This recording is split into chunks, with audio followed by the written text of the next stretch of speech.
Assalamu alaikum wa rahmatullah. Welcome here at Crypto Hash Review. We educate and disseminate information about Bitcoin, cryptocurrencies from a Muslim perspective. We have a question. Assalamu alaikum wa alaikum salam. I pray you are in good health and iman. Ameen wa iyyak. I wanted to ask you how I can buy Bitcoin. So yeah, we have made a few videos about how you can buy Bitcoin, both via KYC options and non-KYC options. Check out those videos in our list of videos. It wasn't too long ago, about a couple of weeks ago. I might even put a card somewhere on this video if I get time. I have some money, alhamdulillah, may I increase it, and want to slowly buy Bitcoin. Yeah, so again, we have another video about what's called DCA, dollar cost averaging. So it's a method of accumulating and moving your capital into Bitcoin in a slow, regular fashion, which actually proves to be actually more profitable on the long run for most people than what most people think they need to do, like buying and selling. Just regular buying. Check out that video, inshallah. Also, I might put that in the description again if I get time. Usually I forget, but if I try.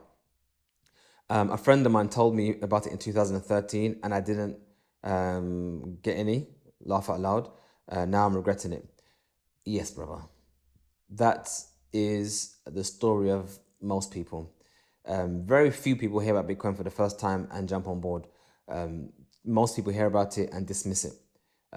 It's just not their fault, it's just human nature, where we are used to the normal fiat system.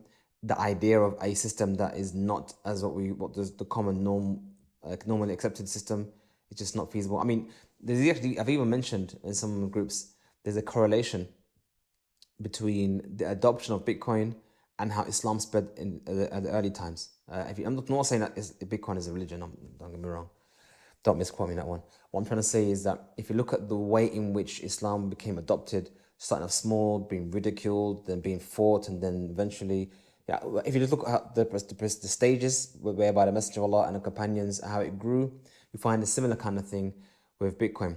And the reason is not because Bitcoin is from Allah in that regards, but it's because it's to do with adoption and belief.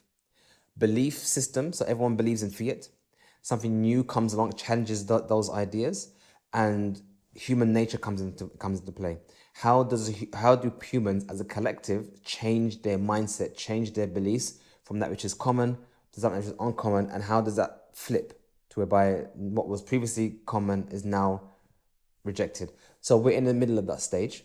I'm not going to dig detail on that, but that's basically normal. So you hearing about it and rejecting it, I'm sure many people did the same. They heard about Islam, didn't give it much time. Later on, something happened and they thought, let me look at Islam, and then they came on board. It happens. But also, as I mentioned in the previous video, everybody has their price where they capitulate. And those who don't know what the word capitulation means, it means that they give up. They say, oh, forget it, let's do it. So people would resist. You know, when Bitcoin is $1, that's rubbish. $100, nah, it's a fad. $1,000, that one is a bubble, will burst. $10,000, nah, trust me, it will burst. $50,000, okay, now I'm in. So $50,000 was that price point where that person capitulated, and everyone will capitulate. Mark my words. Press screen record on your phone, rewind this video, record what I just said here. Everyone you know who is against Bitcoin, they will capitulate. It's just that everyone has different price points. For some, Bitcoin's not expensive enough. When Bitcoin gets to 100,000 or 1,000,000, then they'll capitulate. Don't worry, it will happen. I'm confident on that one. Alhamdulillah, now I want to buy and I'm not sure how. Okay, yeah. So, like I said, refer to those videos about the house. That'll give you a better idea. I have an app called Revolut, and you can buy Bitcoin. No. So there are many apps out there that allow you to buy Bitcoin and say you can buy Bitcoin. But Islamically speaking, and practically speaking, if you cannot withdraw your coins, you don't own your coins, and what you're buying is nothing. Now, some may argue, no, brother, Revolut, they promise that they have your money in some kind of vault and they're looking after it for you. No. No.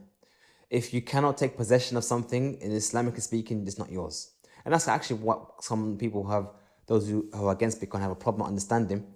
It comes to ownership. They don't know how Bitcoin actually functions in terms of ownership. So if I bought a house, for example, off of you, and you said to me, here you go, brother, here's the house, here's the keys to the house, but you can't ever live in it. So you've given me the money, I'll give you the keys, but as a condition of this transaction, you can never live in that house. That transaction, Islamically, is batil, is false, null. You can't do that transaction. You can't purchase something and can't benefit from that thing. The whole purpose of the purchase is to benefit from it. That's not the same as, some temporary restriction. There's someone living in the property, they're going to leave that until... No, I'm talking about you put a condition that you cannot benefit from the house. No. And that applies even this more so to this. So Revolut, they had this, or have this thing where you can't withdraw. Now, recently, as in just literally this week or last week, it was really revealed that they're going to allow people to withdraw Bitcoin. But you have to be on the highest package, the metal card, which means you have to pay £12 a month just to have that card and get certain perks. So part of the perks of that card is that you can withdraw Bitcoin. But even with that, so then number one, you have to pay just to get access to your own thing. This is not a fee, by the way, not a withdrawal fee. This is just they have the option of withdrawal, even if you don't withdraw. And secondly, you can only withdraw up to £1,000 a month worth of Bitcoin. It's a joke. So that means if you had like £100,000 worth of Bitcoin, you can only withdraw 1% of that every month. Yeah, right. Go for Revolut. Anyway, so Revolut, and I'll be honest with you, Revolut, they have so much potential to be really great, a really great app. And a lot of people use it to get money from their bank account to Swissborg or Coinbase, whatnot, because they're kind of crypto friendly in a way. I've spoken to them directly in the past, and they said if you use their bank for any crypto related stuff, they won't allow you. They'll close your account. That's what they said to me directly. I said even if you open a business account, I said especially if you open a business account. So I don't know what's changed in that regards, but there was a huge level of hypocrisy with Revolut, that they allow you to buy Bitcoin on their platform, but you can't buy Bitcoin from someone else on their platform. So already that's a red flag. And recently there's been plenty of reports from other people saying that they're getting hassle from them. Where's your money coming from? What's going on here? And blah blah blah blah. So Revolut, I don't know what's wrong with them.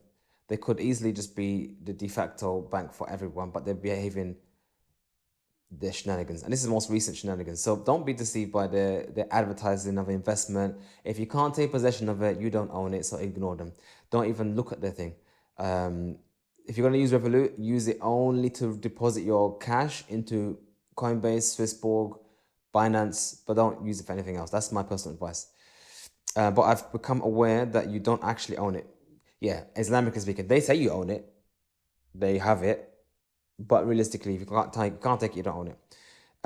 You can't use Bitcoin to purchase anything. Yeah, on the app. Which is, imagine that.